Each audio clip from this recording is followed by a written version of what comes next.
Music is the source of color in life. I mean it in the most banal way possible. Music is much like seeing life in color for the first time. It's one of those genes that got picked up along the way that we have taken for granted, at least a little. Music to this day can make people cry, especially recent music, the kind that came out when I was alive, according to my proximity calculus at least.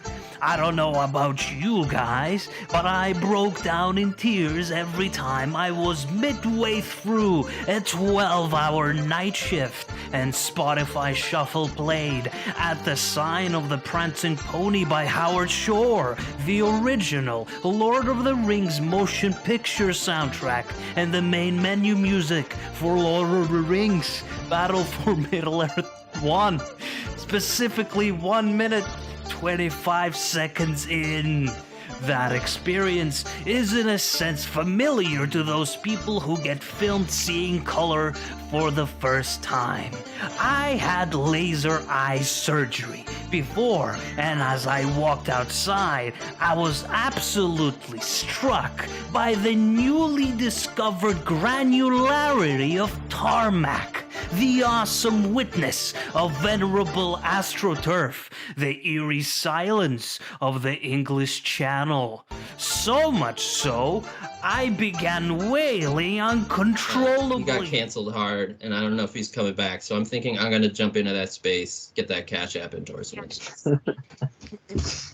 Cash App, the money for paying, you know, your weed dealer or whatever. I've never used Cash. all my weed dealing is also above. one that flared up, burned bright, and then disappeared. I feel like. Yeah, much like everything else in life. Yeah, maybe Elliot is right. Maybe we should just end it all. Just end it. If you're listening, Don't end it all. okay. Don't kill yourself. Thank you, Vlad. There's a comic, or no, it's a Brad Neely cartoon, and it's like one of those vending machines that's like, learn your fortune, and he like put in a quarter and a little card comes out, but instead of like a wizard or whatever, it's just which was it? Socrates. It's just Socrates. So like, guess Socrates' wisdom, and every card that comes out of the machine just says, "Don't kill yourself." That's it. I mean, yeah, you do have to pay for that advice. Sometimes. Right? Yeah. Sometimes a lot of money. By the hour. Yeah. What do you think? Like Hillary Clinton was like giving speeches on Wall Street for like 300,000, bucks a visit. She was just telling them not to kill themselves. Hang in there. We're gonna rescue you, Wall Street. Don't jump out of a building. We got you. We got you. I'm back. with you. I'm with you. I'm with you. We're gonna neo-colonize Africa. You just wait. It's gonna be great. Yeah. Fucking lithium. Yeah. Gotta get that lithium. Green imperialism, man. Just my new favorite thing, man. Yeah. Yeah, I can't wait until we invade China to like shut down their coal plants, you know? Just like, you're killing us all. The Reds are killing us. No, it's not gonna be like that, dude. It's gonna be like invading, like, you know, third world countries for like their lithium and like their precious metal like deposits, so we can build like a greener future. I know, let's rape Africa, said Europe, scrambling to see who could rape it the fastest. They never got Ethiopia. Britain and France are still hungry. They never got Thailand. Britain just found oil in the Middle East. It makes cars go. They start World War I. Look at those guns. It's gonna be a great war. So great we won't need a second one. After it's over, they blame Germany. Russia went on strike and the workers overthrew the government. Now everyone's paycheck is the same. Communism in the Soviet Union.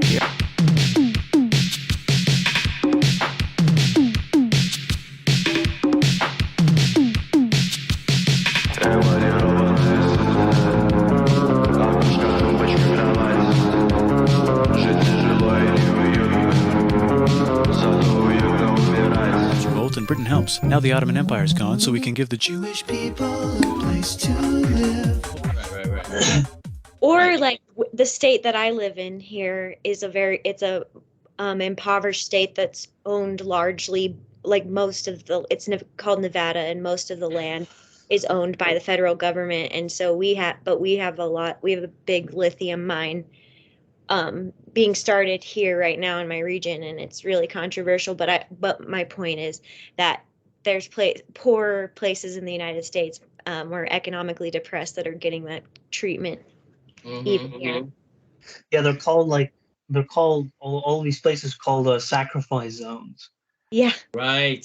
yeah. For a greener they- future. They bury their nuclear waste here, even though, from my understanding, very little understanding of engineering, and engineers do like, apparently nuclear energy is like very efficient, but it does also create all that waste. So Right. But Very- like, here in Nevada, we'll take care of it for you. we'll take care of it. Don't worry. Well, waste is good, man. Come on. I love nuclear energy. Sorry. It's the best. Nuclear energy #1. Like I don't know why we don't just launch the nuclear waste material like into the sun. Seems like we could do a little better than just like burying it under poor people. Like I don't. Well, you see, the problem is it's not cost effective. While burying it under poor people is actually quite profitable. Pilipinas ay demokratis na bansa. Alagaan, mahalin ang sariling bansa. Kami Pilipino, sa Pilipinas. Mahal ka kayo sa iyo. Ilocano, Bisaya, Ilonggo. Dahil kami dito.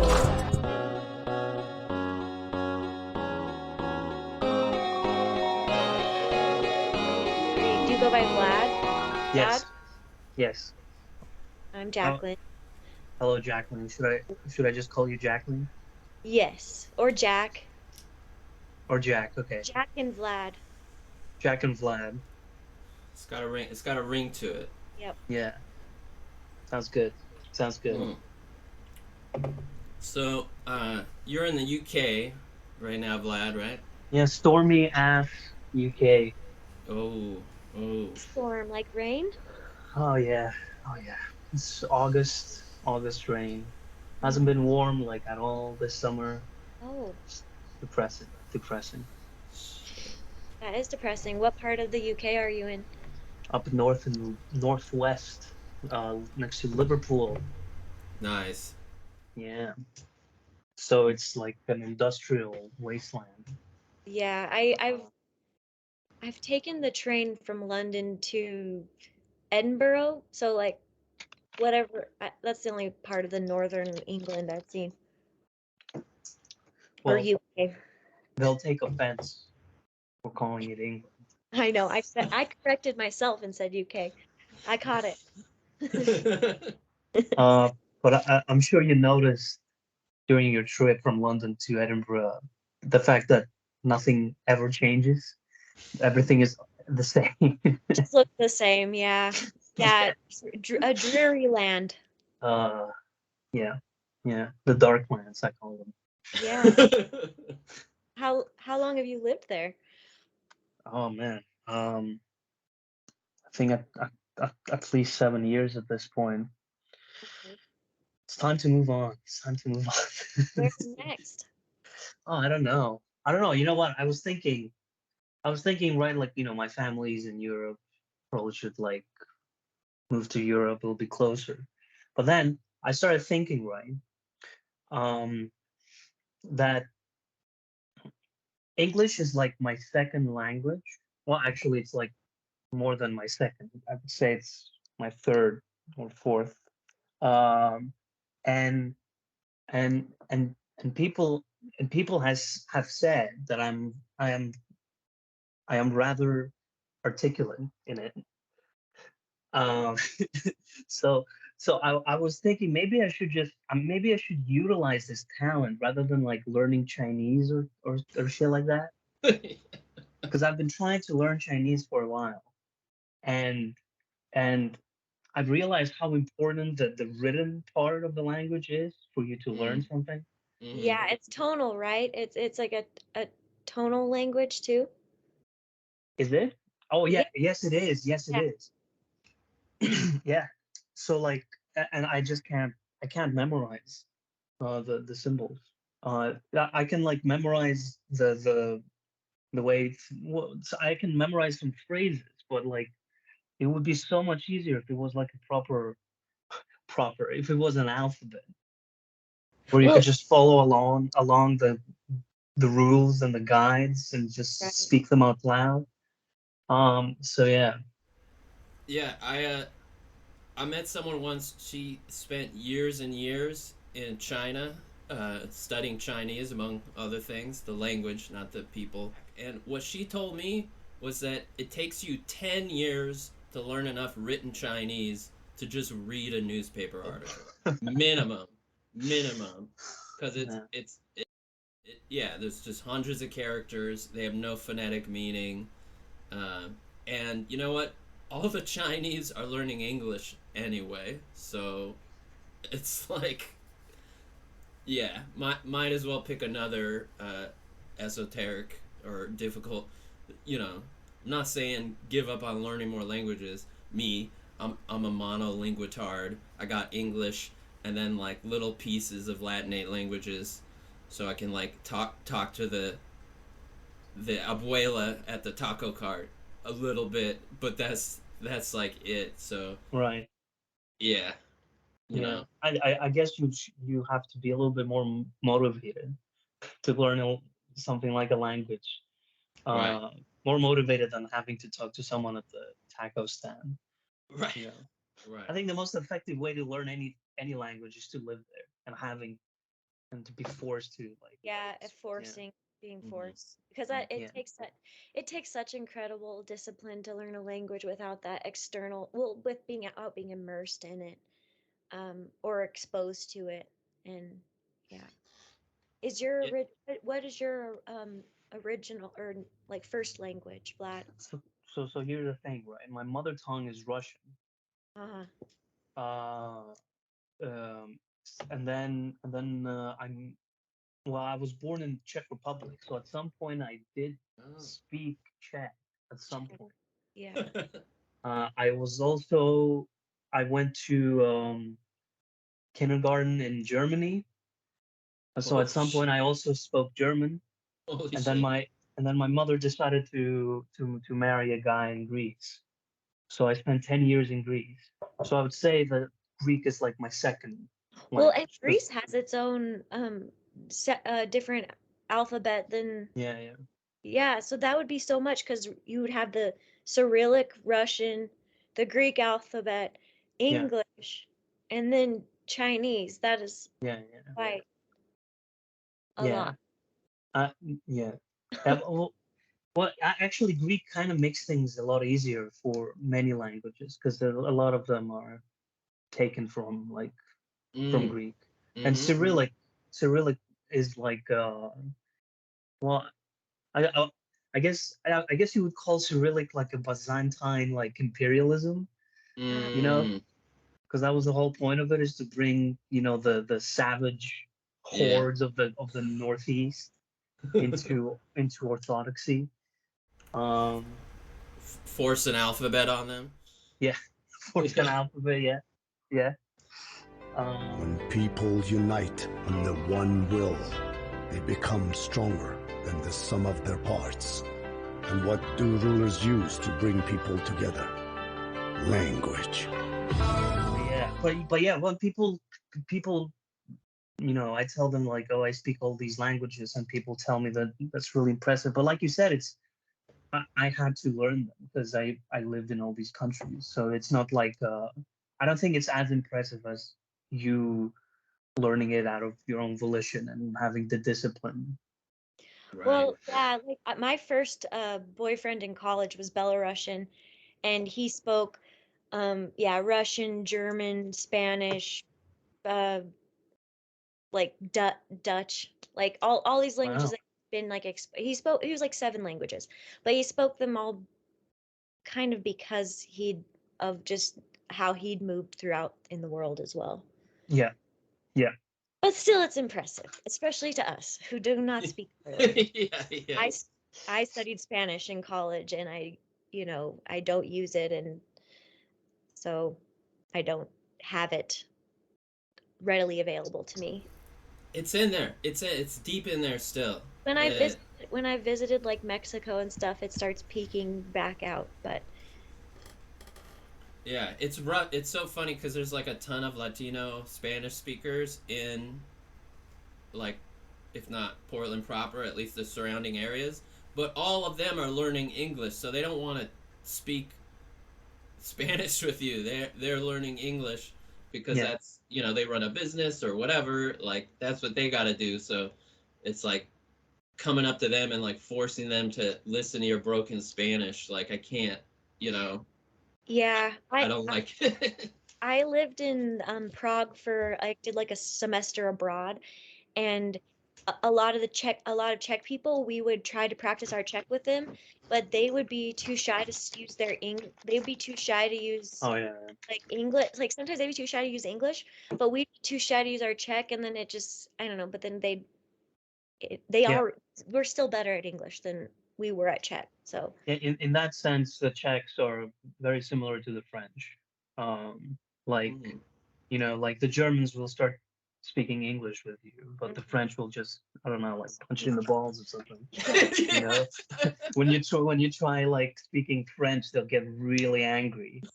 Uh, but yeah, the Czechs are well, I mean, they are my compatriots. Technically, I was born there. I have a Czech passport, but I don't at this point I don't speak a lick of Czech. So it's really awkward, updating my like passports and my IDs when I Oh, have to no. bring my mother. I'm like a 26-year-old man. I have to bring my mother to like get me my own passport in my own country. Oh, shit. That's funny. uh, but yeah, that's because when I moved to Prague, I specifically went to a British school. okay. Uh, yeah, and and whatever Czech lesson they gave us, everyone spoke in English. All the lessons were in English, and whatever Czech lesson they gave us, it was just completely out the window for me. Like I could not care less because I just think it's a pointless language. Yeah. No argument here. I met a Czech guy once in Brooklyn in one of my stints, pretending I was going to move to New York, but really just going on extended vacation there. But I met a Czech guy at an open mic night, and among other things, he was like, "Let me tell you how to seduce a bull dyke." Like, yeah, no, for real. I was like, "Bro, I don't." He's like, "Oh, you're not into butches?" I'm like, "That's not it. I just, I don't want to do it." He's like, "No, really, really, really. I'll tell you how." And he like broke it all down for me, his method, and that guy was cool. I got to know him and his friend, who was sadly on her way out. She had throat cancer, and this guy, I like hung out with him 3 times at this open mic. And by the 3rd time, I was like, "Yeah, man, I think, it's hard here. Like, rent's expensive. Like, I don't want to, I'm probably going to move back home." And he's like, "What do you need? You need $300, $600? I'll loan you some money. Stay. Don't leave. Stay in Babylon. Like, I need you, brother." And I was just like blown away. Generosity. Yeah, I love that. If you make a good Unheard, impression. unheard of in Czech Republic generosity. Okay, I'm not saying. You I'm not have- saying. Whoa. I'm not saying that they're that bad. Okay, I would say that the Czechs are like an exclusive club, right? It takes a lot of effort. If you are like if you're in a family setting, right, or like in a group of friends, everyone's drunk. The Czechs are the fucking warmest people ever. They will sing. They will like like pat you on the back and like keep pouring you vodka and like it will be all like good time. But to get to that point, man, some serious like bribery and know. yeah. has to be underway. Yeah. Yeah, a lot of people are like that. I was talking to my mom's boyfriend. He's a Vietnam veteran, and after the war, he like traveled, and he went to Ireland, and he went to some little town, little whatever, and instinctively, all the like 10 to 12-year-olds, when they saw this guy who was just a stranger walking into their town, they just all started throwing rocks at him. They were like, "Get out of here!" But he knew somebody in the town, and then so that guy introduced, I won't name him, my mom's boyfriend, to like one of the families. Like this guy's all right, and then somehow word got around the town, and so then when he went for a walk, the hooligans left him alone. They're like, "Okay, he's cool." Wow. Yeah. Yeah. Very tribal still. Yeah. Tribal Yeah. law. Yeah. Best kind of law, am I right? Am I right, brother? That's right, man.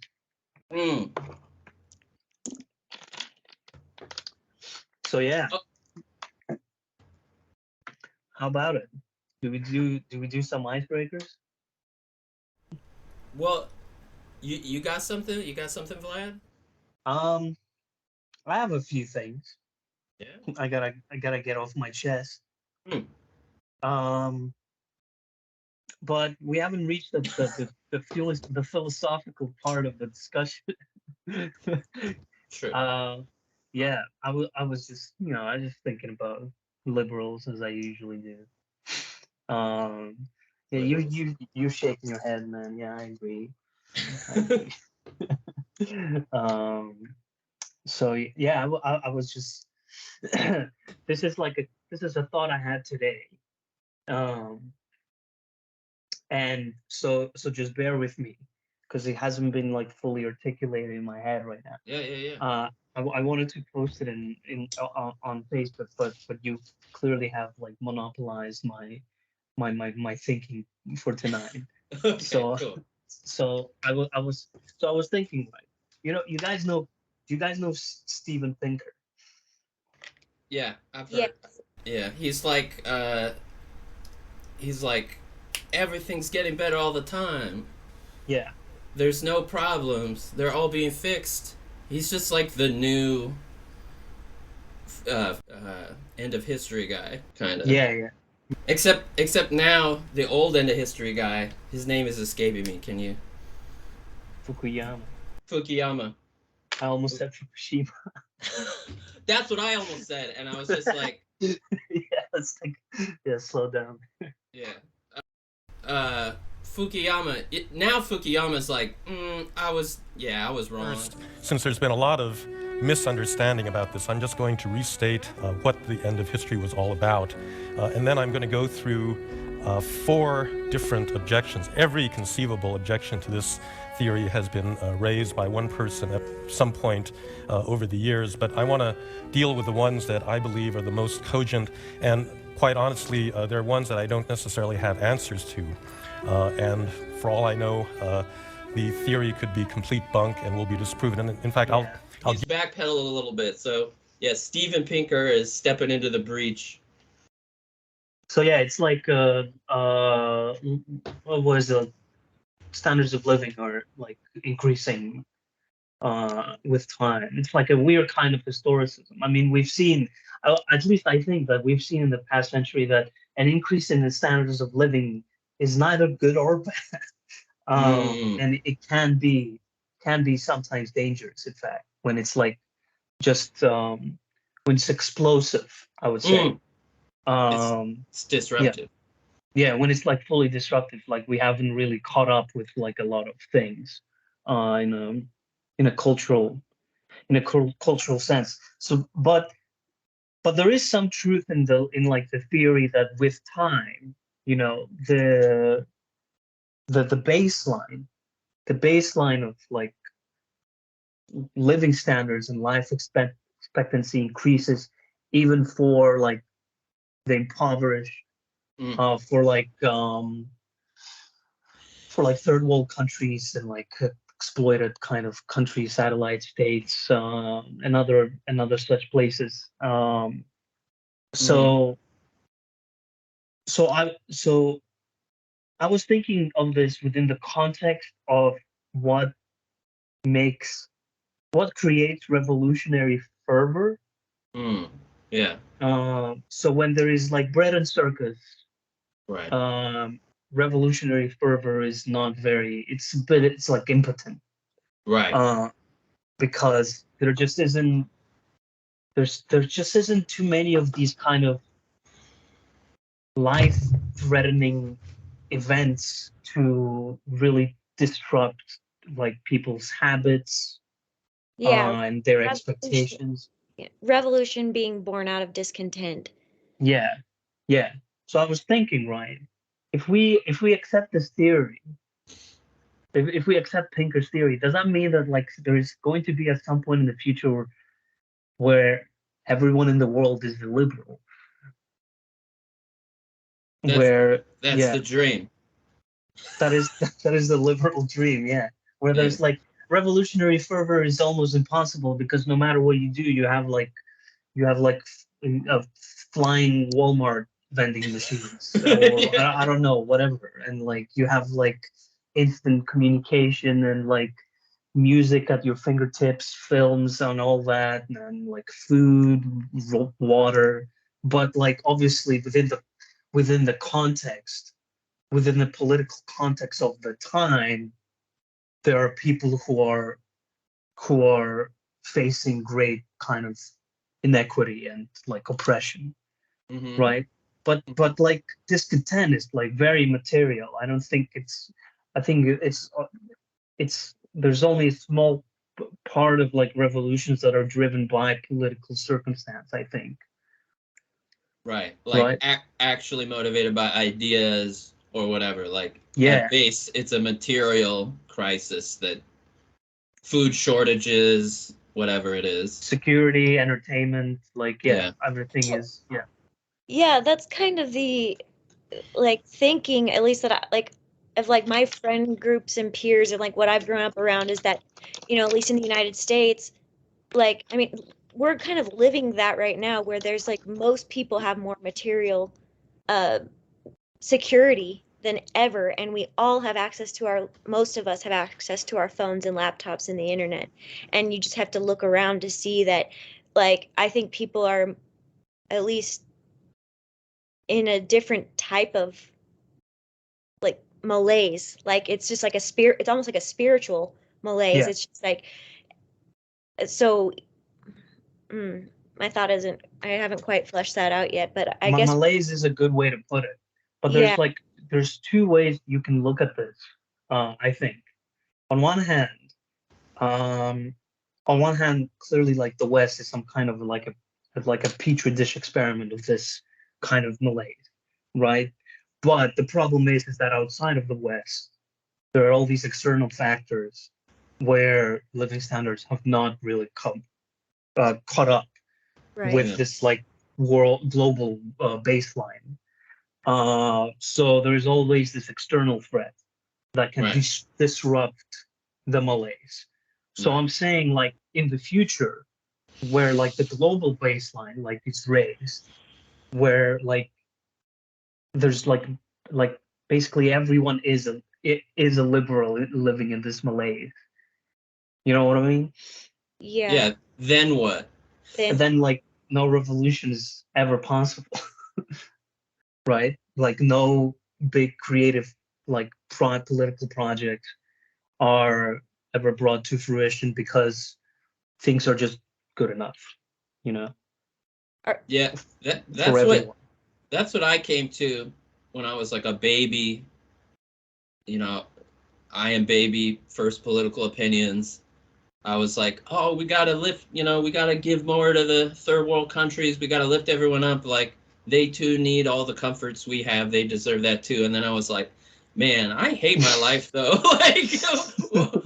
Like I wouldn't deprive someone of material comforts, but like I have them and I'm still miserable. So it's like, it's like a weird are they gonna, like, they're in a bad situation somewhere, their material conditions improve, so they get to come up to the level of being comfortable and extremely spiritually unhappy. And Yeah. I'm like, that's where I petered out. That's where I couldn't be like Fukushima liberal anymore, even though I didn't know anything about that anymore, or at that time. I was just like, there's something off about this plan that we have to turn everyone into liberal consumers. Yeah, they're also dependent. They're also greatly dependent. Yeah. Yeah. Yeah. I don't know if you want to be a Fukushima liberal, man. So is your question like, if like the Steven Pinker mind thought is true, then we all become liberal, then that's the end of revolution, or That's human the end of history, right? end of history? But that's never why people have wanted to do that forever. I mean, I think Hegel tried it. Like, it's amazing that we could still have such lacking imaginations to think that there won't always just be general chaos. There's too many of us. There's Yeah. always foreseen circumstances. Yeah. There's no such thing as the end of history, as far as like in that way, where we just Yeah. get to like an idealist. I don't believe that there will ever be a time where we are just moving towards better and better, because things naturally wax and wane, come together, fall apart, swing. We create our own discontent. Yeah. Right.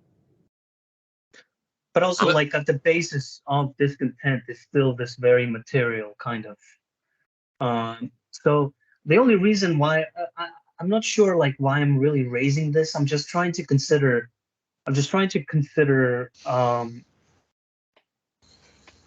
How it would work in the future when the baseline has been increased. Will it be more difficult for revolutionary projects to even like come about?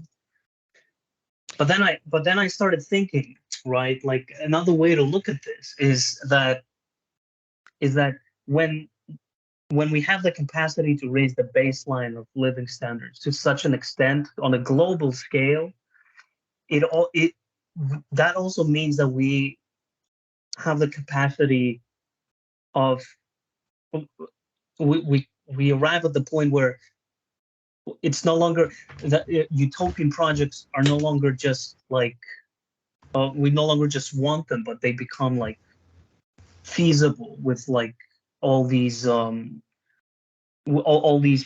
technologies that are can have such a great effect on a mass scale. So there's all these like counterbalancing effects. And speaking of China, we spoke about it recently. Like, do you think that like when the material conditions for the average Chinese is like raised enough, they will have the same kind of reaction to the living standards as like the West? They already are. They already Yeah. are. I read an article, and it was all about young people in China in the 20s, probably people who grew up in the cities, so they didn't experience rural poverty. What was the title? It was something like hashtag laying down movement. It was just like a bunch of young people that were it's not that I don't want to work, but I'm only going to work as little as possible to survive so that I have free time, because I know I'm not going to ever be really successful. Yeah. Like, and so like, I'm just, and the Chinese government hates that. They want them all to, like, it's uncannily, it resonates so much with like all the anti-millennial and anti-young people articles that in the West, where they're just like, why don't they want to work? Why don't they have ambition? And like, all these boomers can't figure it out. And so basically the Chinese Communist Party is just another big boomer now, as their middle class starts coming up, and they're just getting they're just like, what? Why aren't you happy? Like, you could, you want to go back to Mao? You want to all starve to death? Like, they don't get it. They don't understand, like, that malaise that's starting to like even happen in China, which is it's amazing. They are catching up. Here's where I'm coming from, right? And I'm not coming from like a position, oh, they're like racially different and they might react to it in a different way. Right. Well, although maybe I am, but in a more complex way. in university, one of the students who was in our philosophy course, was this Chinese guy, who was like a zealous Marxist Leninist. He was like completely in love with Zizek. You could barely understand what he was saying, not because of like he was Chinese, but because what he was saying in English was incomprehensible. I remember like once we went to see Zizek debate with some fucker, and like it completely like by coincidence that fucking Chinese guy was there. And during the question time he got up and like spent 10 minutes asking a question that went fucking nowhere. And Zizek just said at the end, "Oh, let's just move on to the next question." He was too complex and nonsensical for Zizek. Too complex. That's something. Wow. But he had like self-published several like Chinese communist books on like political economy. He was like a acclaimed published author and shit. So he gave a series of lectures in our school about kind of Chinese oriented kind of philosophy. And one of his points that he made, and I'll never forget this, it was very interesting, was that precisely because the Chinese do not have an alphabet that you can follow along the guidelines, they have to be, there is almost a kind of genetic predisposition towards authority. And a successful communist project because in order for people to speak the Chinese language, they have to be taught by teachers precisely what each symbol means. So they cannot do self-learning. They have to be taught. I'm just gonna bust in real quick here. I'm just gonna say cultural differences, not genetic. Yeah. Right. Okay. Yeah. Okay. Well, that's what he said, because obviously he wanted to paint the Chinese as the superior people, even though he's a communist. Right. Sounds like the opposite, though. If you're making an argument for superiority, you wouldn't want it didn't seem like you'd try to argue for like the lack of free thought and creative like no, but that's not the strength, right, of the Chinese. His point was that because they're so amenable to authority, all these great utopian projects and communism and all that will be successful in China, where they will fail in other places. Right. Which is where their superiority comes from. Jacqueline, don't you know that free thought is a bourgeois dog whistle? Yeah. Yeah. Yeah, so that guy kind of blows my mind. I don't really know enough about China, but these are just like deeply problematic. Yeah. Like, yeah. I mean, there's no human or culture that is probably more or less, geared towards authoritarian rule. It all happens because of other circumstances, usually because of like brute force or economic necessity to have to like bow down to authority. I don't think that there's I don't know. What do you guys think? There's a more rebellious spirit? I think Russians are genetically docile. That's why Putin's in there. Yeah. Yeah. See, exactly. That's just a really dangerous argument. Yeah, but that's I think that the Russians are more of an example of what Jacqueline is saying, is that it's there's always the other circumstances. But according to the Chinese guy, this is it's so deeply ingrained. It's like language, right? Hey, well, you gotta, what is that called? Point of view politics, or where you honor people's lived experience. So like I don't want to erase this Chinese guy's lived experience and say that, you know, he's capable of free thought. Like I don't want to say that. Like and step on him. That would be rude and imperialist of me. Yeah, I mean, he's probably like a high-ranking party member at this point, right? Like you self-published several books on Amazon. I think that's how you get there. I hope he's careful about what he writes, because if you toe the Marxist line too closely, you get fired. You get yeah. It's like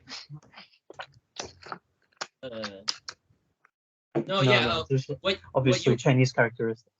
Yeah, Chinese characteristics, exactly.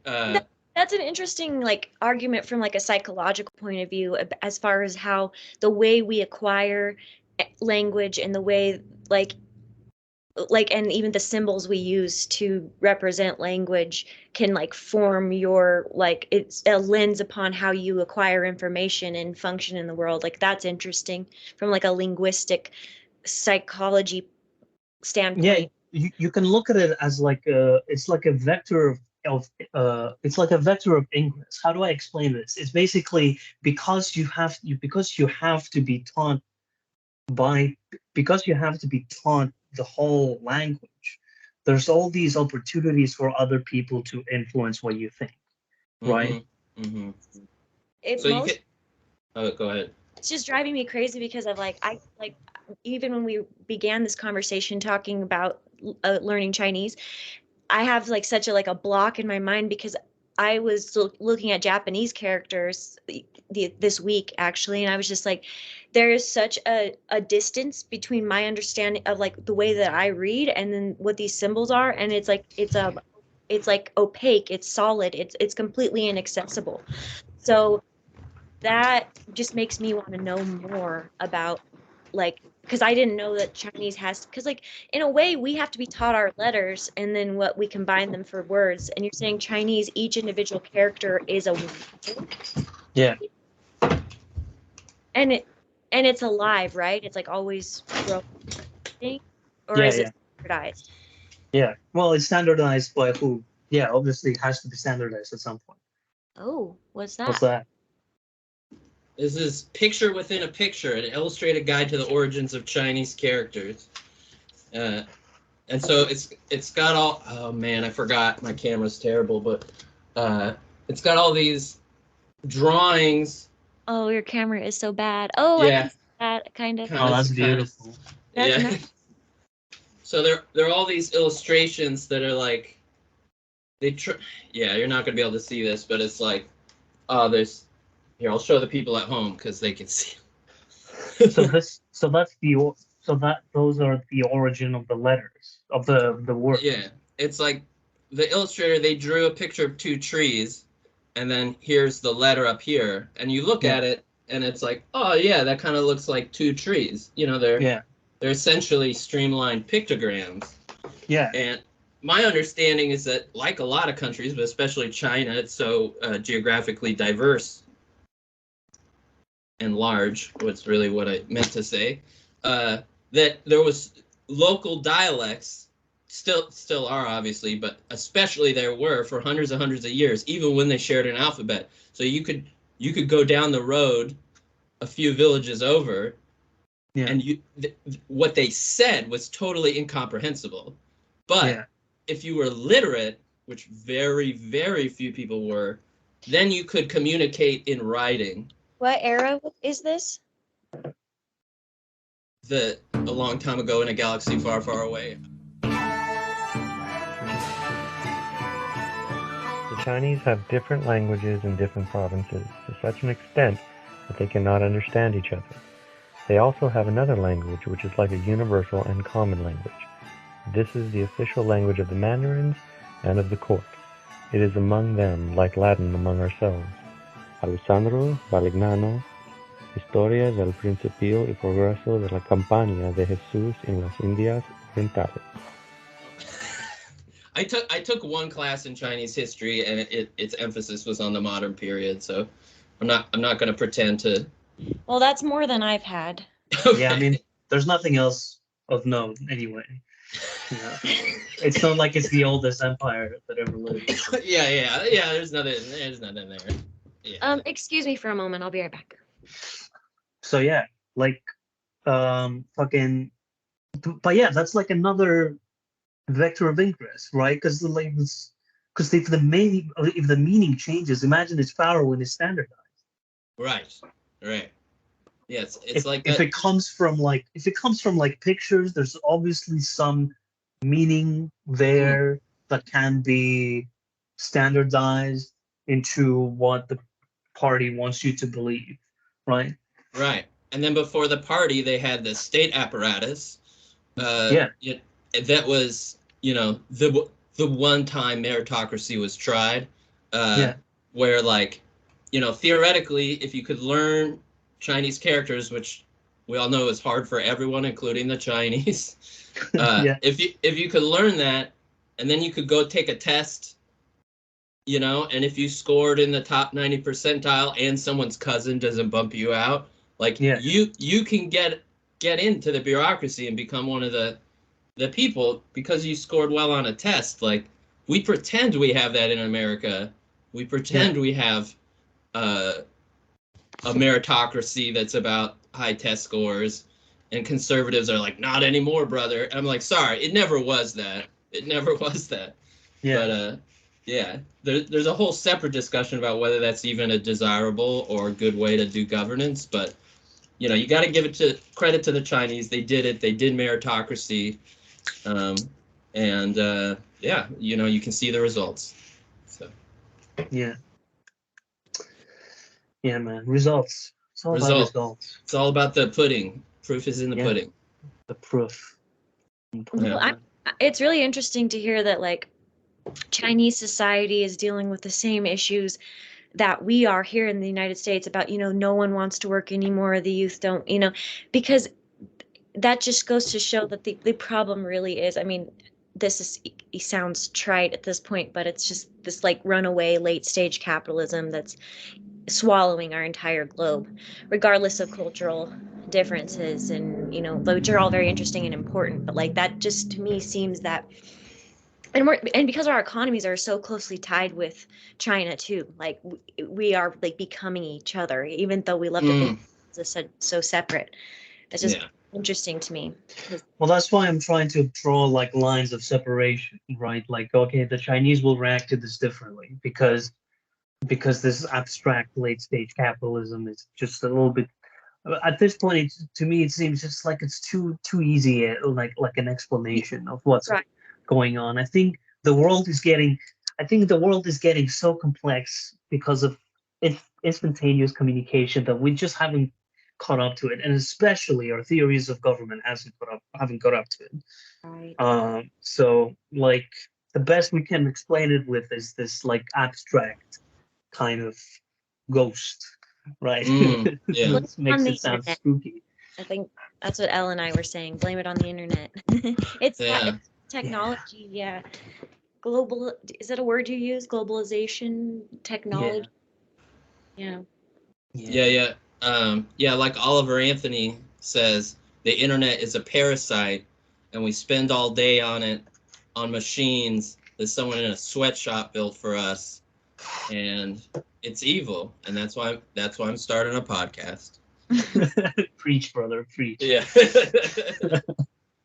On one more thing before we move on to the even more philosophical material, what you were saying about that Chinese guy, what he said, that it's not the same argument, but it really reminds me of the Duginist, Eurasianist argument that Russia, because it's so backwards, I'm quoting Dugin here, I'm not saying that, because it's so backwards, because they've never had like liberal rule of law that people actually trusted, then they can do real, not communism, I guess, real traditionalist government. Like, it's good that people don't trust laws. It's good that it's all just your cousin, and it's just all networks, because then the Russian people are just this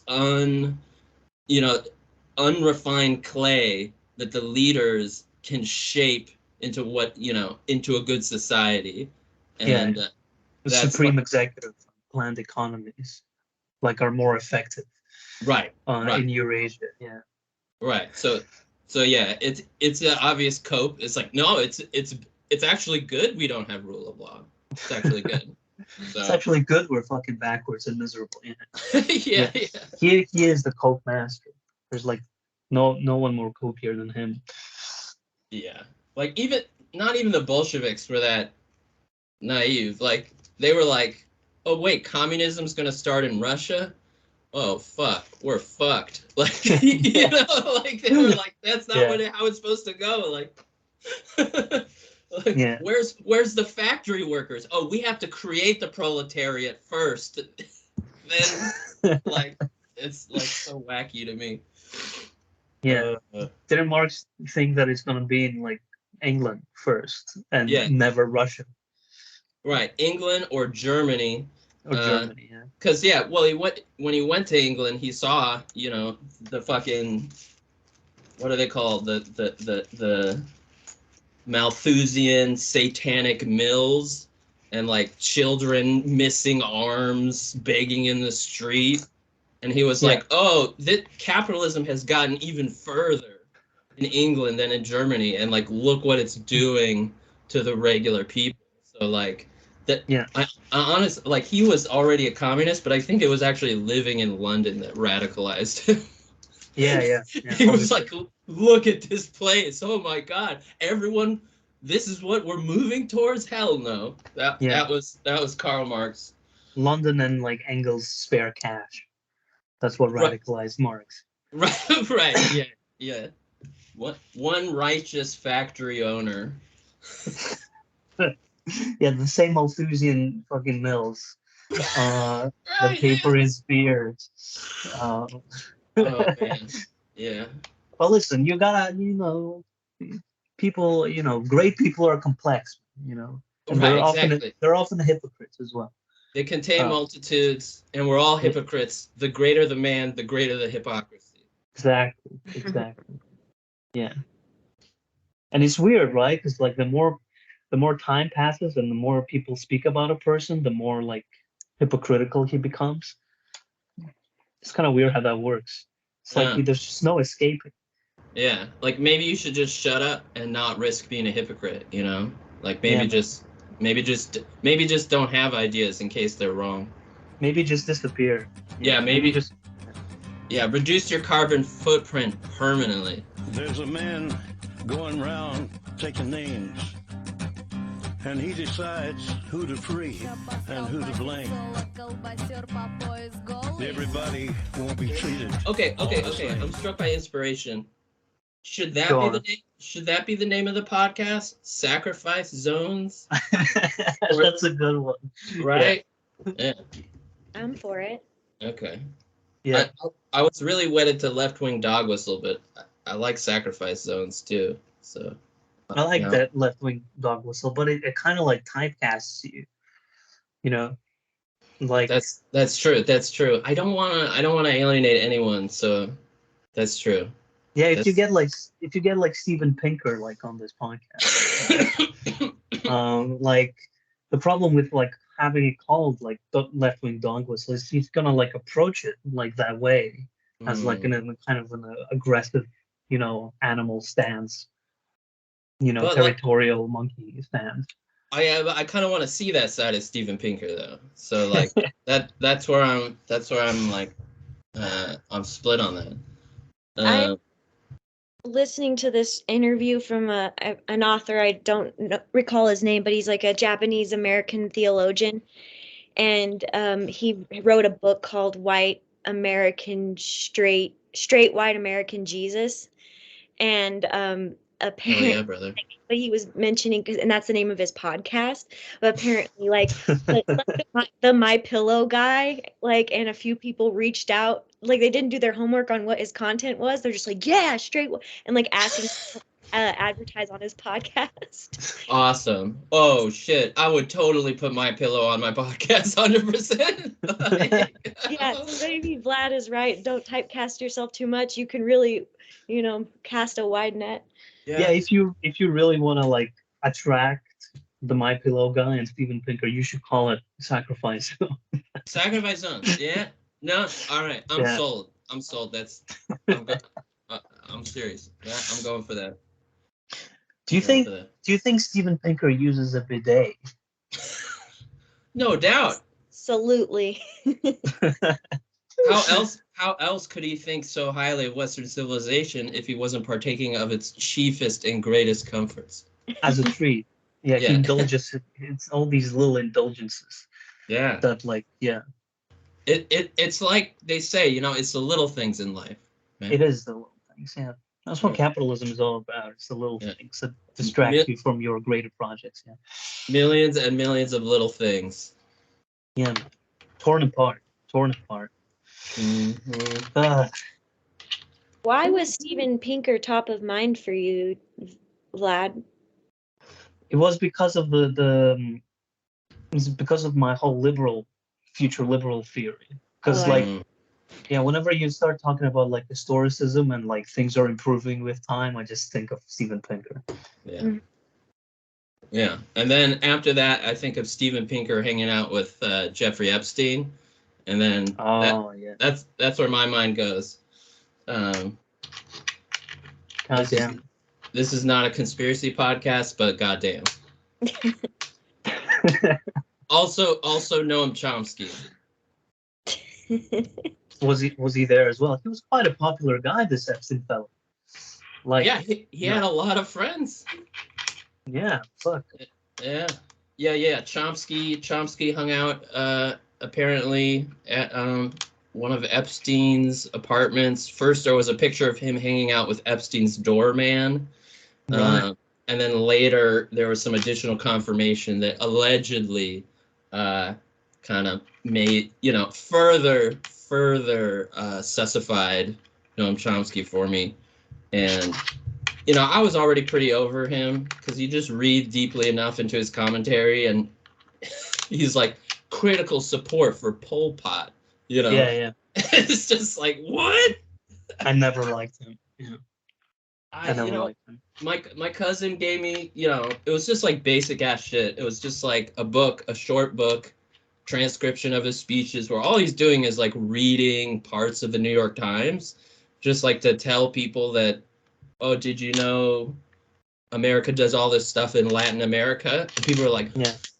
genius, Yeah. but Yeah. it's like that was the first place I was exposed to that history was like Yeah. in a Chomsky book. So I thought like, oh, this guy's awesome, Much like Bill Cosby. I don't like Noam Chomsky's work. I like him more as a person.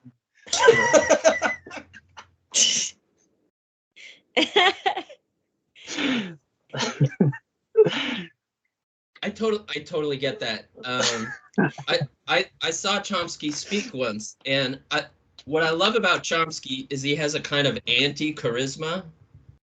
Like he just speaks in kind of a deadpan, and it's like a little bit condescending towards everyone in the room, but just a little bit. Yeah. And for some reason, people eat it up. They like there's a kind of anti-charisma. A kind of like Henry Kissinger-esque concern. Yeah, for all the little people. Yeah. Oh man. Oh yeah, I saw Zizek once. He came to Portland State University. Yeah, Oh yeah. we Yeah, did. yeah, we both went. That was kind of a shit show. He's insane. He It just always is a shit show. Yeah. he just But I think we should also reject all this, how should I call it, what is usually referred to today as a new materialism, this re-enchantment of reality as immanently spiritualized. What I ironically like to call the Hobbit or Lord of the Rings materialism. Because did you notice that in Ranted. It was supposed to be some sort of debate, and he was debating. It always is supposed to be a He was debating, and quotes, debating this French philosopher, and literally the French philosopher set up an argument that was like structured with points, and then Zizek just got up and was just like, and Lord of the Rings, and this, and just went off the rails. And I just remember it was hilarious, obviously, but I just like it's so disrespectful to that other philosopher. That's why I love Zizek, is he always disrespects the other intellectuals he shares the stage with. Yeah. Like that, I think that's the key to his success. His fame. Yeah, he disrespects the other intellectuals, and in that way elevates the audience a little bit, because he's like, yeah, this guy with all of his structured arguments, whatever. Anyway, let's talk about something real, like pop culture. Yeah. I even wanted to play it. I didn't want to. You know, the last Johnny Cash hit, The Man Comes Around. This is for me the best of this Protestant God. I don't like Johnny Cash as a singer, but what I like in this song is the horror. He always misdirects us as well. Like I'm about to finish what I was trying to say, and it's like I know I talked a lot. I'm about to finish any time now.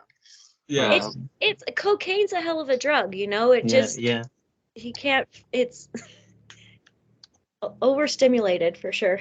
Yeah, and he's always apologizing, always. He's like, sorry, I'm going so long, but anyway, I need to insult you to your face now. Sorry, sorry. Yeah. But it's very endearing. It's very endearing. Man. Yeah. Zizek, I think he saved me from like being a tanky, because he was like a prominent voice, someone who actually lived under a communist government. And so he just talks. It's like in between talking about movies and stuff. He'll talk about that a little bit. So let's take this opportunity, please, for Everyday Philosophy, and welcome Slavoj Žižek to Google.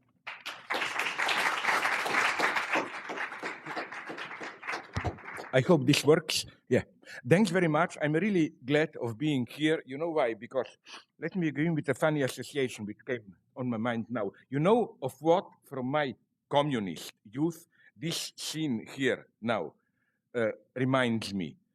Under communism, when I was young, you not only had to work in factories and so on, but you had so-called hours of ideological education, like exactly like now, like during lunchtime, workers has to see to some boring short talk which ruined your lunch about, I don't know, great results of our construction of socialism and so on and so on. I feel like back in old time where sorry for ruining your lunch. So, in contrast to the kindness of the good guy who introduced me, I would say, please don't let me terrorize you. If your mind is with your computer, go on. I would feel bad about it. And it was so funny because all the meme groups loved Zizek because he made gulag jokes. Yeah. But like they didn't realize it was like gallows humor. Yeah.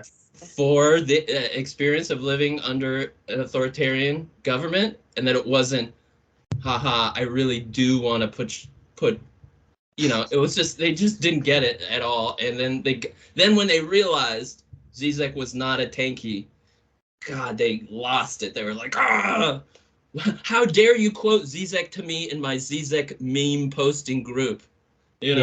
What is a tanky? I'm not familiar with that terminology. It's like a Stalinist. Okay. Stalin did nothing wrong. Like, let's revise history around like communist kind of. Yeah. That's kind of what I was gleaning from context, but thank you for letting me know.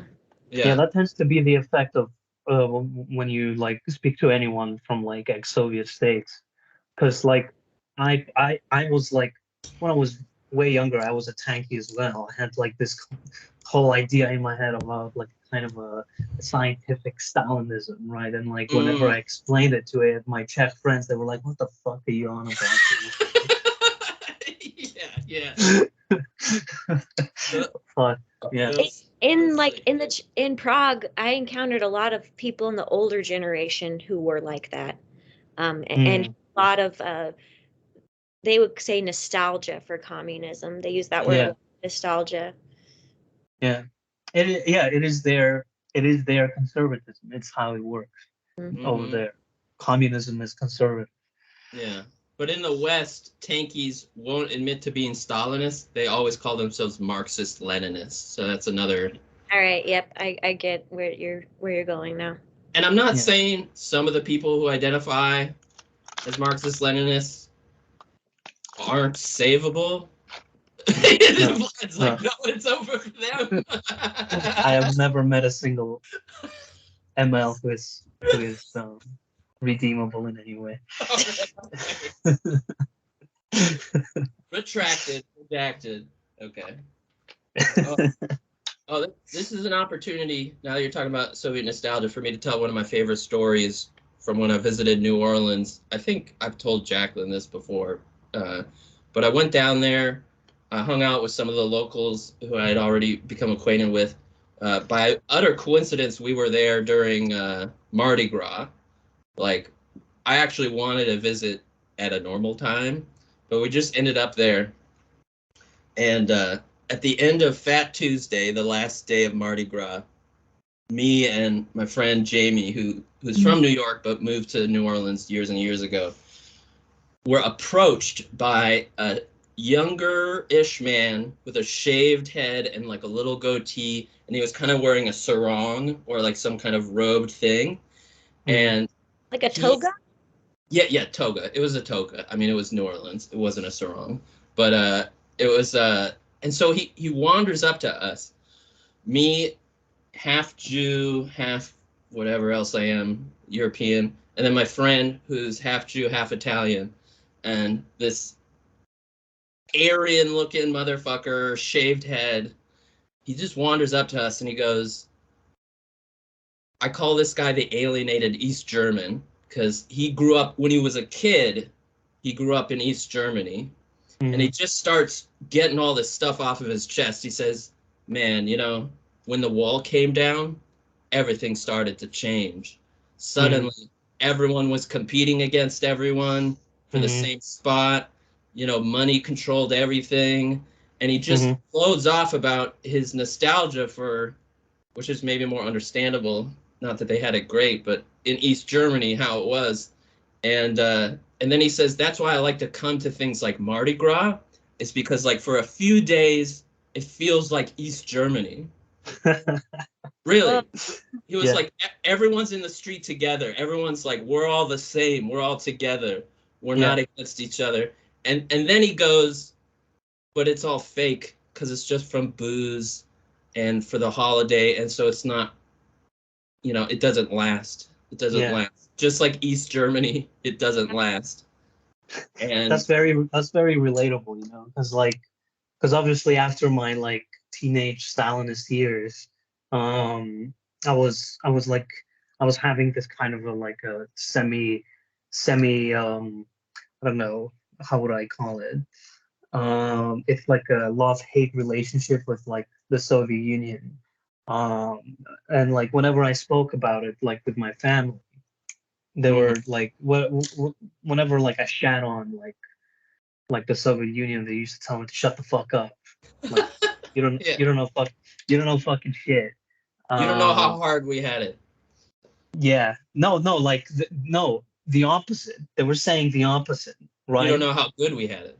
You don't know how good we had it. What we had there was community. What we had there was like a kind of sense that is lacking right now. But like in the same fucking breath, they would tell me, oh, like the Soviet Union was an evil above all evils, and all these murderous bastards like thrived in this hellhole of a country. So they're allowed to fucking criticize it, obviously. But I'm not. Right. Yeah, sometimes people seem contradictory because the world they grew up in was a contradiction. So Well, it just goes to show it doesn't matter when or where, how you were born. We always just tend to romanticize the past and always miss the past even. That's just like a human tendency. Yeah. But my Russian boyfriend that I mentioned before, Belarusian, I wish like I was more ignorant. I'm still quite ignorant, but I was way more ignorant about those sort of situations. I hadn't traveled yet, and he had a similar way he spoke about Belarus, and it was like he hated it, but like also had like a odd reverence for it, to the point that it's just kind of like maybe that's like how you always feel about your home. Yeah. Yeah, I guess it's easier to build that reverence when you live in dire straits with other people. Yeah. Because it's like I guess you could call it, it's home, right? But like there's more to it. It's like you've been through some fucking shit, dude. Yeah. And like you've been through some shit with other people who lived in the same place and under the same system. So there is a kind of like a bittersweet warmth to like those memories. Yeah.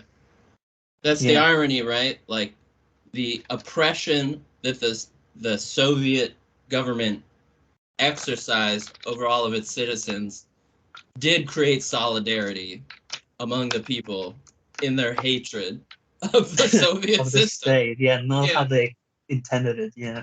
Yeah. That's funny. It's dialectics, That's funny. Yeah. It's dialectics. As in dialectics fostered community through hatred. Right. Yeah. It's the only way, brother. No. Okay. Yeah. But I guess that's like the greatest criticism. Like the most resonating criticism of like Western liberal capitalism is community, is the lack of community. Mm-hmm. Yeah, that's what I was just going to bring up too, is like, yeah. Circling back around to even kind of, well, now I've lost my train of thought, but yes, I was getting towards community and lack of. Yeah. Yeah. It's about family. Liberals and leftists, they always talk about community, like starting about 10 years ago. We need community. We need to build community. And you know that you only ever talk about something like that much when you don't have it. Mm-hmm. Like, Mm-hmm. and that's why, the communist governments are always talking about communism. Because it's not there. You gotta see, in the future we'll have it. Don't worry, it's coming. It's coming. It'll be so great. Just work a little harder for a little longer. We're all gonna be equal soon, comrade. And you gotta tell your boss, comrade. You gotta call your boss, comrade. Like, give me a break.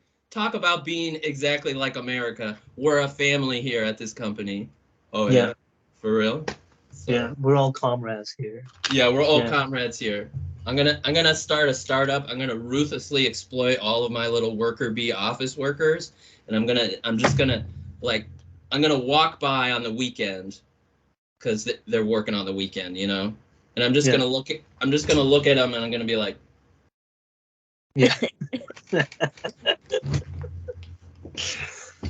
Yeah, man. Yeah, that might be the future for America.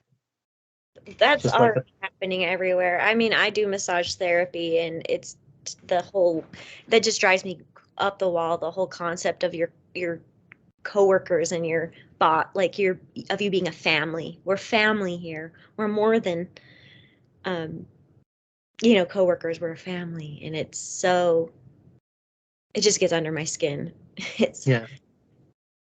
Yeah, it's a little bit less so here in the UK. yeah. Because I think deep down, unlike the Americans, I think British people realize that work is fucking miserable. Right. They don't need to pretend. Yeah. Yeah, from my impressions, it does seem to be a different narrative there than here. Yeah, they're only there because they have to be. Right. That's where all this like. And that's honest, and that's more palatable than this.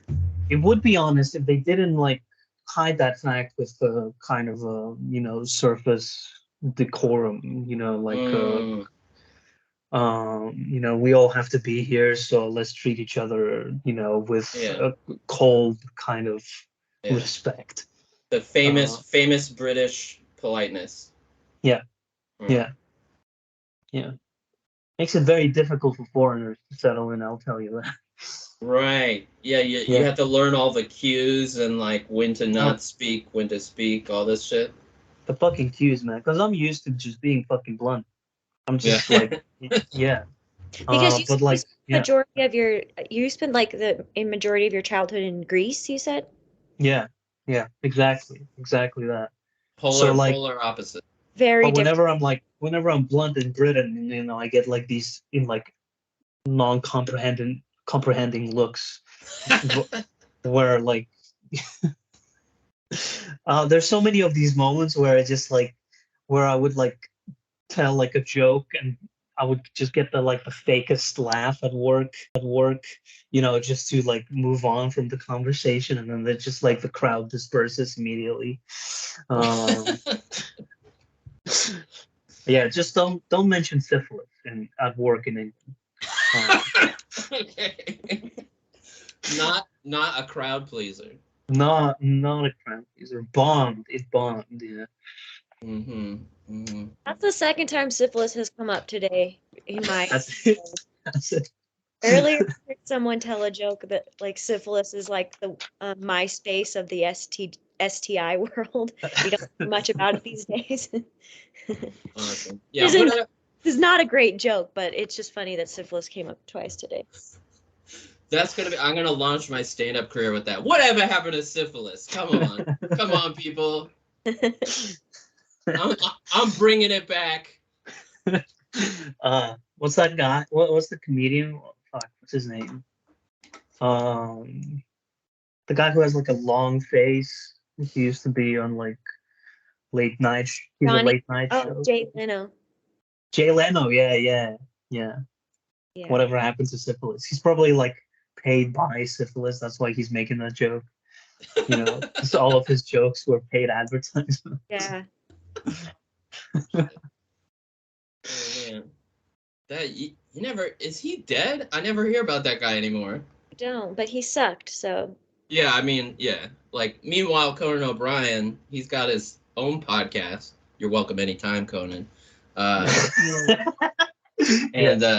yeah, he's just doing Conan more, and he just gets to have a 30-minute interview with his guest instead of a 5-minute interview with a commercial break in the middle. And people tune in for that because he's actually funny. You know, he was a writer on The Simpsons and all this stuff. So Yeah. like, he has, he can write his own jokes. You know. Conan was like, I would say the most bearable.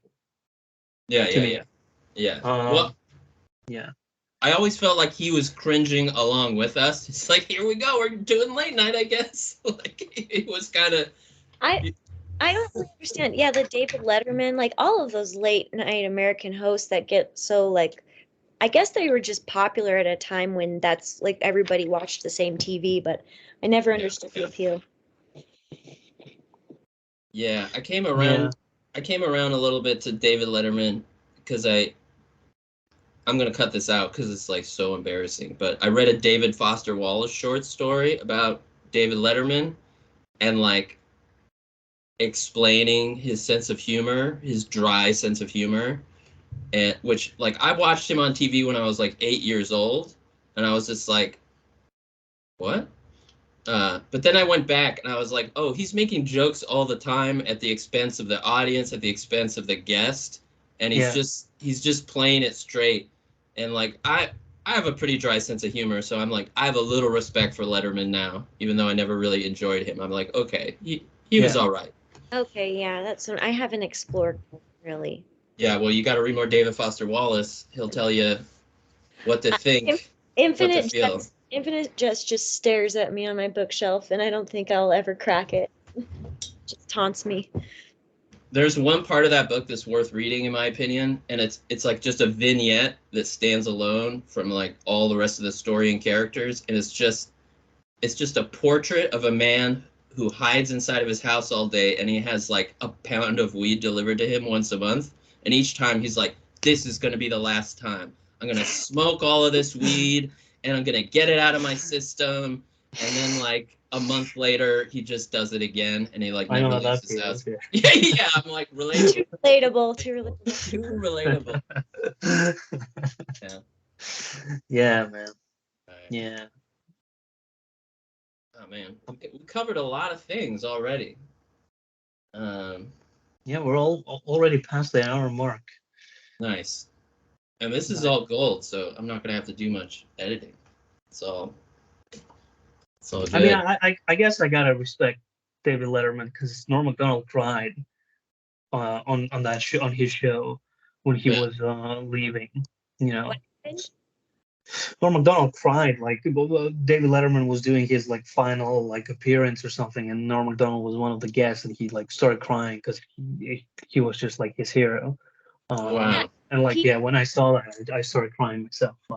Like, You're a Norm Macdonald fan. oh yeah, huge Norm Macdonald fan. Are you still Canadian, or did you Yes. renounce that after 9/11? What? 9/11. Remember what happened? You remember 9/11? Yeah, Which it one? rings a bell. Yeah, which one? The one in 1911? No, the one that where The plane. Where they took down the towers? Yeah, all the stories came crashing down. You know, a lot like when we tried to write on the Norm Show.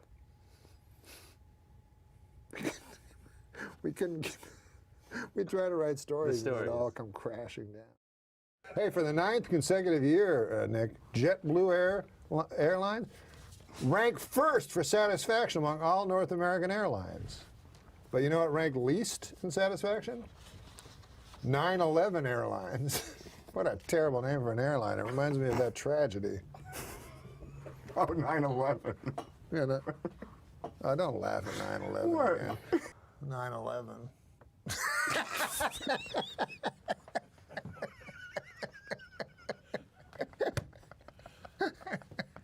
I tried to tell him not Way to to go, laugh. Adam. I know. I walked through blood and bones in the streets of Manhattan trying to find my brother.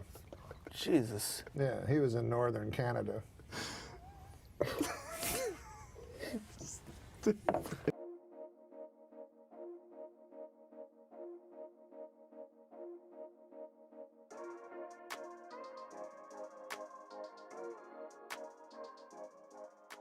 That's what I mean is David, I don't understand the appeal of David Letterman. He wasn't, I was a kid, he was old, like, but he seems to just have the very he's highly respected in Hollywood, and that's what I gather from him too.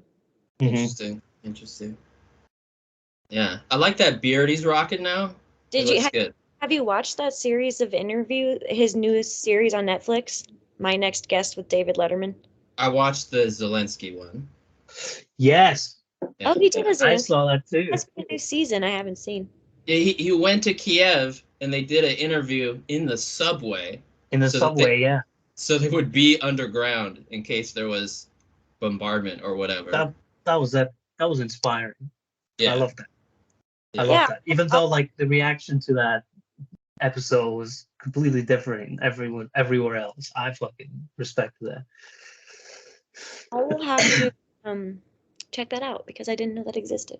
Yeah, Zelensky is a very charismatic guy. he is. Yeah, wasn't Yeah. he a comedian?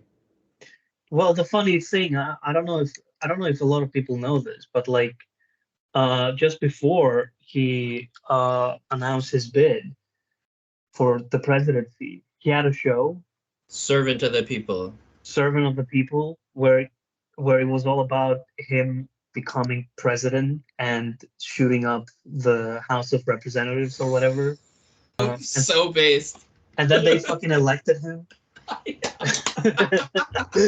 It's just like what we did with Trump, but I mean, I know they're different figures, but it's like No, it's true It's though. the same. It's the same like vein, yeah. Is they hyperstition themselves into high office.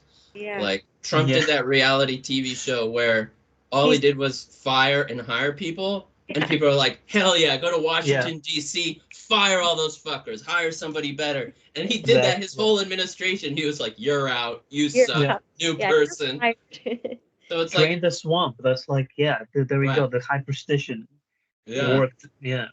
So like he delivered, at least on a spectacular level, what people maybe expected of him, which was to fire lots of people and, you know, just like speak some truth to somebody. Like, I remember all the libs around me were so shocked when he won, but it was because they didn't get his appeal.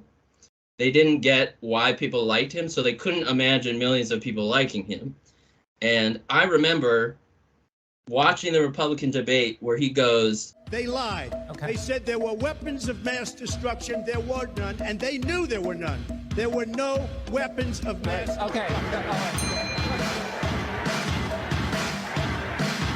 And like so many Americans needed to hear that. I had this little glimpse. I remember back in 2003, 2004, there was a beautiful moment where Americans came together, some liberals, people on the left, libertarians, conservatives, and they all came together, not all of them, but a cohort against the war in Iraq. And people marched, and there was it was a single issue that brought people together, but it was actually an important issue. And people could put together all of their partisan stuff aside and just stand against this one thing. And it was like this beautiful moment, even though it was a minority of people in the country, like we all knew we were on the right side of history, and all that other stuff, red state, blue state, none of that mattered to any of the people marching in the street, you know? And and then all that shit fell away, and we were all vindicated because the war just dragged on, and then the liberals elected Obama on the promise to withdraw, and then he surged more troops, and it just kept going and going. And that moment, that brief shining moment, which lasted a couple of years of like unity between people of different tribes, like really seemed to fall away. And that like that broke my heart. Like it really did, because that's like what radicalized me was the Iraq War. But you can say that unity predetermined the rise of Trump, because it was exactly that kind of like feeling of just like politics is meaningless at this point. Right. And that's a common thing with Zelensky, right? Like he was that's in a the parallel. He was in a TV show where his character goes into a fugue state and shoots up the entire parliament. Yeah. And like every Ukrainian East and West saw that, and they were like, yep, that's it. Yeah. That's it. Well, the Euromaidan really like solidified that for everyone. I actually, because how much do you guys know about like what happened with the Euromaidan? The Euro what? The Maidan. The Maidan of 2014, you know, where it was the kind of pro-European revolution that happened in Ukraine, where Crimea was annexed. Yes. So it was so basically before the Euromaidan, Ukraine was essentially by every measure it was a Russian puppet state. Like every president was like an installed kind of puppet, and there was corruption like all around. My dad used to tell me stories about how much money he had to like sneak into like through his passport to the border guard so he can like do export import. You know, like anything, if you want to get anything done, slip in the fucking cash to the officials. And obviously so many pro-Russia kind of sentiments and policies and everything. So with the Euromaidan, it was Yanukovych at the time who was like radically pro-Russian, very extremely corrupt, and he denied the referendum to join the to appeal to join the European Union. Let me interrupt real quick because I want to check my knowledge of the Go on. situation. I read somewhere that even though people knew he was like friendly to Russia, when he was elected, part of his platform was to get closer to the European Union. Is that true? Yeah, because he didn't have like a choice, but he never really pushed for it.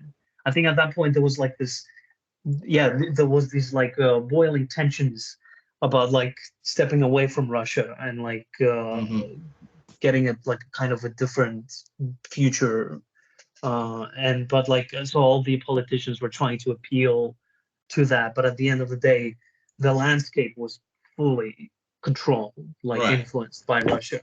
Like, like there was Yanukovych, who was like extremely corrupt. There was a woman named Timoshenko who was an ex-convict, who became Yanukovych's like vice president or something. And so the landscape was crazy. So after the Maidan and like Yanukovych fled to Russia, his massive fucking estate next to the Kievan Inland Sea was opened up to the public. Oh. And me and my family went there. And it was an eye opener for me. Yeah. Like I've never imagined such corruption could be possible. These like golden toilets, massive like in-home private like cinemas, like pools, spas, like all these cars. Like it was insanity, and it was like how's that word? When it's like the newly rich kind of nouveau rich. Nouveau rich. It's gaudy, yeah. Yeah, gaudy, like new money, gaudy. Yeah, Donald Trump. Yeah, exactly that. Yeah, it was like all these like weird like golden statues of like bread and turds and like random gifts he received from like dictators, and they were all like paraded. There was just no. This was in the Crimean region? No, that was in Kiev. In Kiev. Next to Kiev, there is like a big inland sea where my dad sails his boat once in a while. So we used to always see his estate from afar, and then like we managed to get in. And all these people around us were like, everyone had the same reaction. Like, what the fuck? Like this is our money. This is where it all went to. Right. So yeah, what were we talking about? And this was the previous president of Ukraine. No, before Zelensky, there was Poroshenko, who was a chocolate factory magnate. Oh. Very tasty chocolate, I gotta say. But after Crimea, there was like a kind of a nationalistic kind of a tendency, anti-Russian, bring down all the communist symbols and bring up the Ukrainian national identity. So he appealed a lot to that kind of nationalistic sentiment, and like I think that's where like all the kind of a Nazi or like organizations kind of like sprung up under him, because he was, I wouldn't say he was supportive of them, but he wasn't averse to them either.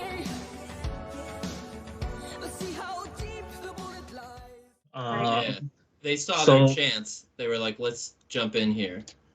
Exactly, yeah. Even though they never really got anywhere, it was like a maximum 2 people in like the parliament, and the parliament is like made out of, I don't know, a lot of people, I assume. Yeah. more than 2 people. More than 2, yeah. So obviously that didn't work, because then Zelensky fucking comes in, right?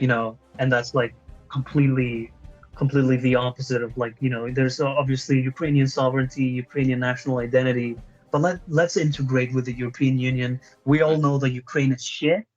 We all know the economy is shit. The government is corrupt. Everything is shit. How about we try our best and integrate with the wiser powers around us? That's where the Ukrainian future is. Yeah, Ataturk said this, the father of the Turks in Oh, the yeah. 1920s. He said, "There's only one civilization, and our choice is to join it or something." Anyway, he was talking about Europe. He's like, we should go closer to Europe. They're doing women's rights. They're doing secularism. They're doing this. We should do that. Yeah. Because they wanted to be like France. They wanted to be like, maybe to a lesser extent, America, and Yeah. like be a part of the future. That was his whole. Yeah. His Well, whole it thing. didn't really work out for them. But I do have hope for Ukraine, because unlike Turkey, Ukraine got invaded by like the kind of dialectical, opposite of what they want. So Right. like there's a revolutionary fervor right there. Well, Turkey didn't really have that. Yeah, they're too secure because like they get to play this triangulation game with like other powers. So like they're kind of too cozy there. Oh yeah. Their foreign policy is like very advanced, because they're in such a like amazing strategic position, of like the crossroads between like 3 continents.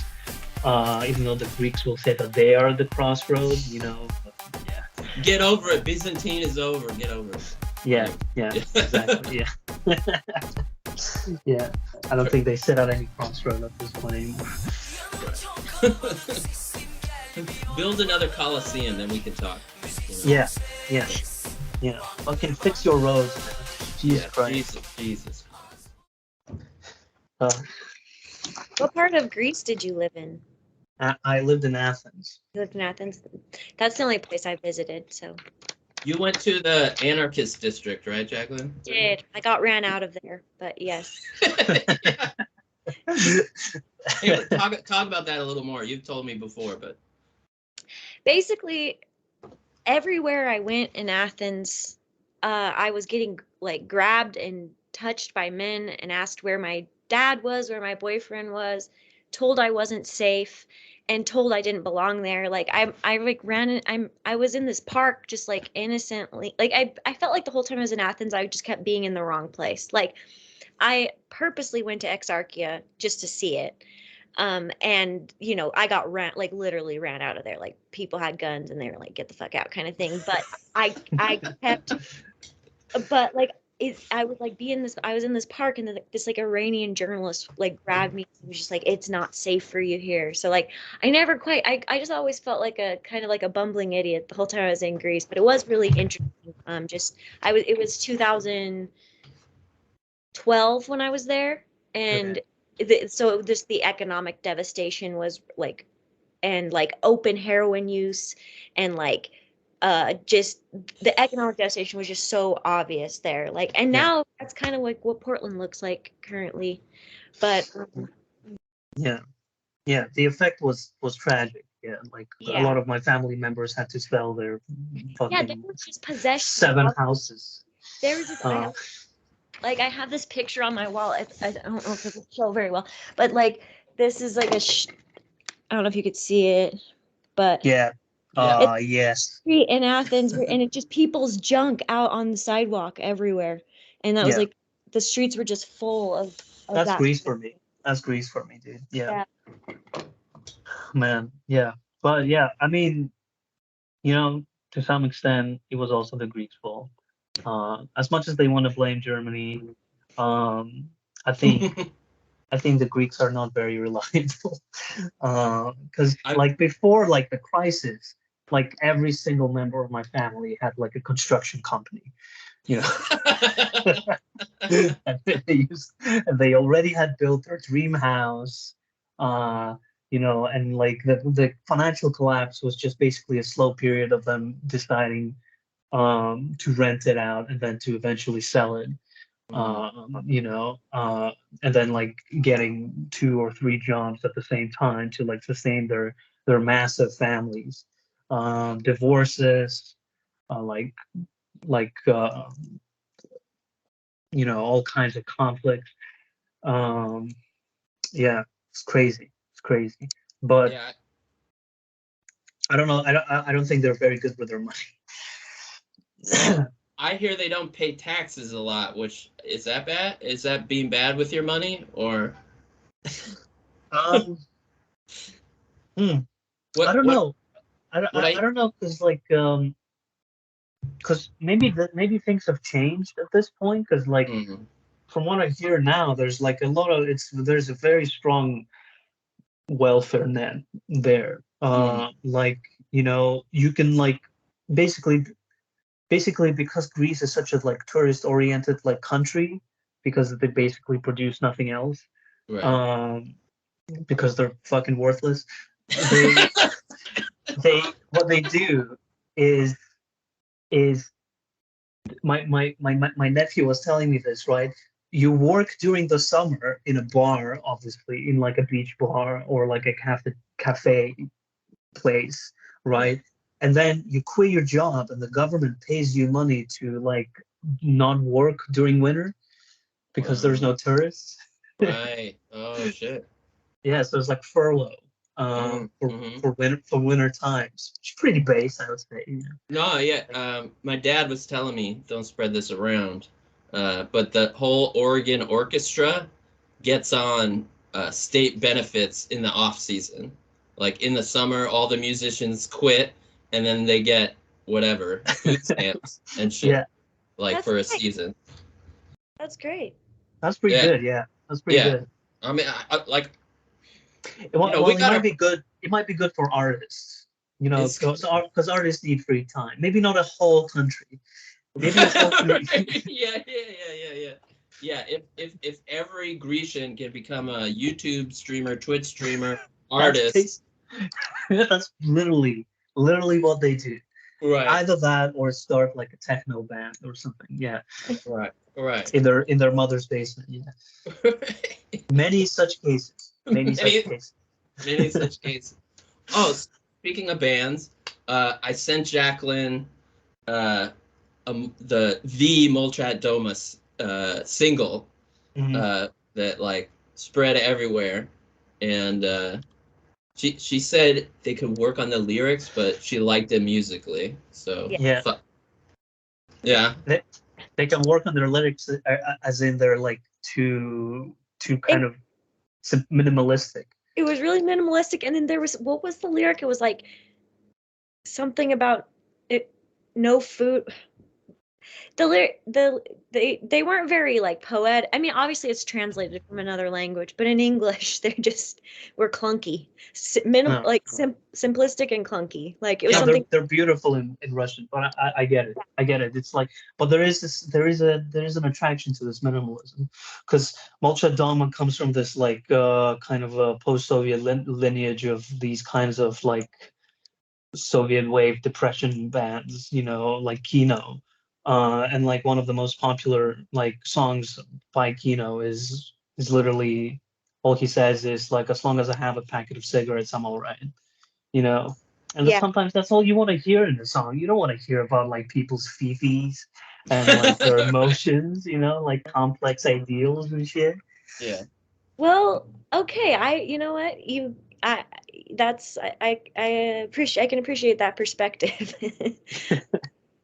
Yeah, you gotta listen while you're reading the lyrics. I like the lyrical complexity. If you listen, it rhymes in Russian, or Belarusian, whatever it is. But yeah, it does not in the translation. No, I'm trying to find the lyric because it's just like I want to. What's the song that you sent me? Is it Sudno? Yeah. Sudno. Of course, they're in Russian. Okay. Life is hard and uncomfortable, but it's nice to die. Okay, this is really different than what showed up on YouTube. Yeah, the YouTube translation was But like it's saying like window. Right now it's saying never die, enameled vessel, window, nightstand, bed. But it's nice to die, window, nightstand, bed. But I remember there being something about a table. Yeah, nice there's that. like a yeah. So, anyway, that's what I was criticizing. Yeah. The enamel vessel, isn't that like a toilet or something? I don't know. Maybe it's like there's situate. He's just like naming things in his apartment or something. Yeah. But that already creates this kind of melancholic, like ennui vibe that, like, a lot of, I guess, it appeals to like a certain, sentimentality. Here's the English translation of the Kino song. But I've got a pack of cigarettes in my pocket. Then today won't be so bad after all. And a ticket for the plane with silver wings, which flies away, leaving only a shadow on the ground. I mean, that's just, it's simple and beautiful. Well, that's nice. Beautiful. Yeah, it's poetic, and it paints a whole scene, and it elicits more feeling than table, nightstand, bed, or whatever. Yeah, I guess that's more like postmodern. I guess. Yeah. Yeah, exactly. That's what I'm into. I'm into that postmodern shit. That's man. why I like that song. It's like, wow, you're really sad, and here's a list of things in my apartment. I was like, fuck yeah. My most recent song that I listened to is called hold up. It's called Antifa Baker by Dream Crusher. And it's this grating noise, like almost like a car alarm siren thing. And the lyrics is, all he does is scream like at the top of his lungs, I want something to live for. And that's the whole song. Whoa. Yeah, it's heavy, man. It's powerful. It's powerful. Yes. Link me to that. I am linking that shit. Yeah, Antifa Baker by Dream Crusher. Yeah. It's like, yeah, exactly that. That's the that's the whole song. Yep. Oh.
Again.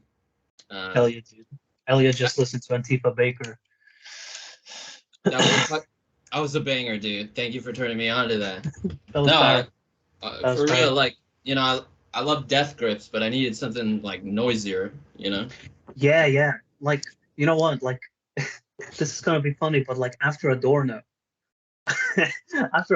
I'm like, maybe the secret of music is that it has to be challenging to listen to, which first like brought me around. Like, well, I started off with like atonal music, and that was, for some reason, atonal music like is like Adderall for me. Like if I put on some atonal music, I'm like tunnel vision, concentrated on, like very useful in like university. But after that, I moved on to like all these like industrial noise, which is like just like very challenging to listen to. But after like once you get the used to it, it's like there's like nothing else. What space does it put you in? What did you say? Like it's like a motivated type of feeling, or like a Yes. empowered kind of, maybe a little Yeah. angry. Yeah, I wouldn't say angry. I think it was like it was like a thunderous kind of like empowering kind of thing. Yeah. Yeah, it reminds me of going to like basement punk shows where like, you know, they are playing chords and things, but like you almost can't hear it because Just your noise. Yeah. and you feel it, and you're just you're in there with all the other freak humans or whatever you said, Vlad. Yeah, I mean, but there's something like there's something surreal and like mystical and magical about like all this like thrashing, like grating, like industrial noise going on, and at the top of it, you can just hear someone like screaming, you know, that I want something to live for. That like really had like an impact on me. I love how it's like a whisper and it repeats, and you're like, is he saying, what is he saying? And like, then like you hear it and you're like, same, buddy. Jesus. Yeah. Beautiful. Beautiful. Yeah. Oh man. I don't even need another cup of coffee after that. I'm like, I'm so upset, man. Yeah. I just like fast forwarded through it. I'll have to give it another listen when I'm You gotta listen on headphones. when I'm on my walk. Yeah. Although I would suggest maybe be careful with the headphones because it is really probably really bad for your ears. To have a car alarm in your brain. You know, like fucking I was another like genre similar to this is what I've gotten into recently is math rock. Yeah. I love math. There's this Portland band called Bear Coven that's a math rock band, and I enjoyed them in the past. They have this song called Solid Gold Monster Truck. It's not really challenging. It's like I don't know, catchy. But they're really fun. Elliot, did you ever see Bear Coven in Portland? Mm-mm. I don't do cool stuff like go see bands. Anyway, one of our old roommates, Matthew Lees, he took me to Bear Coven. That's why I was thinking I went with you. But anyway, Bear Coven, it's BearCubbin. Nice. Bear Coven. Bear Coven. Bear Coven.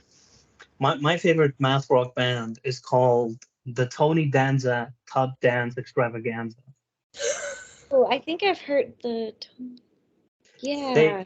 Elliot, I think you'll like this. They have one song that is fucking killer about the Iraq War. It's called "Hold the Line."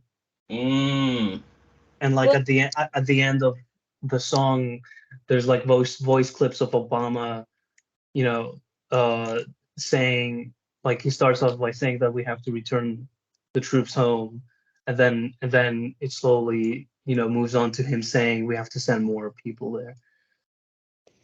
Black Reagan. Black Reagan. Yeah. Black Reagan, yeah. Man, music is beautiful. I don't know what fucking Mark Fisher was talking about. For real. Guy had problems. Yeah. Who was saying who didn't like music? It doesn't matter. He doesn't matter. Mark Fisher. Oh, I don't. He wrote a book called Capitalist Realism that people kind of held up as a fetish for a long time to like demonstrate that they too were intellectual and miserable. You know, And then he killed himself. And then he killed himself, and then people are like, "Wow, now this fetish is charged with dark energy," and they just couldn't stop talking about it. And I tried reading some of his stuff, and I read some of the K-punk blog, and I was just like, what is, you know, it's just full of references to bands I had never heard of, and I was just like, I can't connect to this, so I was just... That's what it comes down. Music and sports and culture is just not what it used to be. It's not what it used to be. Yeah. no matter how you put it, like obviously he was coming from a position, oh, it's no longer like working class and whatever, neoliberalism, but it's the same sentiment. It's just not how it used to be, bro. Come on. Yeah. There's just no good music around anymore. I know. Like, fuck off. I have a friend who loops that on repeat and I just tell him like, shut the fuck up. Like I cannot hear you say that again. It is the most like ignorant and just flat out wrong thing. Yeah. And I'm like, you just sound old. Stop. Well, my little brother is the same as well, but he's a freaking edgelord though, because he doesn't like what he calls black music. Shout out to my brother. I hope he sees it. Yeah, I met someone on OkCupid and I missed like 100 red flags, but the biggest one was I'm not really into hip hop, and I'm like, fine, I'm not a hip hop head or whatever, so I was like, it's fine. But then I was like, but like, don't you want to move your body sometimes? Like, don't you want, And it's just like, oh, I go in for ecstatic dance, and I'm like, Oh, like, no. You can dance without rhythm, right? Like you just feel it. You don't have to look good. Like you could just appreciate the beat internally. Yeah. Like you don't have to be good at dancing to dance. Like that's some bullshit. I don't know. That's really what people who do ecstatic dance, none of them know how to dance. That's it. That dance is for people who don't know how to dance. So what do you guys mean by ecstatic dance? Is that like techno? It's this specific type of people. A lot of them are in my circle because I do massage, so it's very like woo-woo, feely, like new agey. But they go to these these parties in the daylight, and they're like in the daylight and they're sober, and then you like just dance however, like it's basically like you dance where you feel.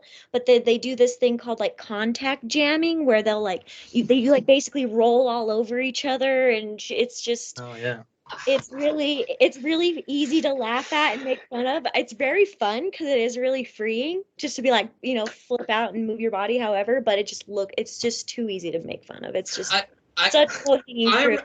I respect it. I respect any way people can dance, but I'm just like, can you also just like jam to some Tupac with me? Like, can't we do both? Yeah. Exactly. There's nothing like coming down after a 9 to 5, going to your local Tesco, listening to some Biggie. Yeah. Yeah. Oh, Tesco. Tesco Express. Yes. Yeah, I kind of agree with you that that's a little bit of a red flag, not liking hip hop or just like discounting it completely. And we split amicably. There's nothing against her gestalt as a person, but I was just like, if you can't get down to some Biggie, like, how are we gonna fuck? Like, I don't even know. Like, yeah, I know that feel. But yeah, at this point, Greece is just, it's just another like Balkan country. It has like a kind of a special, unique kind of aura to it because of its history, but it's very like similar to every other Balkan country of like being, typically conservative, Christian, and to some extent hating the West. The West has fallen. The West has fallen. Yeah. Yeah. It's over. It's over. It's so over, guys. It's so over. That's why we're drafting in the Ukrainians. We're like, we need some fresh blood in the West. Some people who still give a shit about something. Goddamn, like.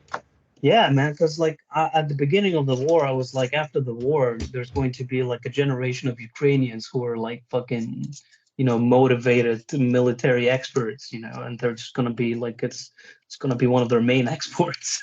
Yeah, we're gonna send those fuckers all over Africa. Yeah. Like, no question. No for question. that green neoliberal imperialism phase. Neoliberal imperialism phase. Let's go. Yeah, we are so back. We're so back. It's no longer over. West has fallen. 30 seconds later, we're so back. We're so back. Sacrifice zones. Whoop whoop. Whoop whoop. So how long is this podcast gonna last?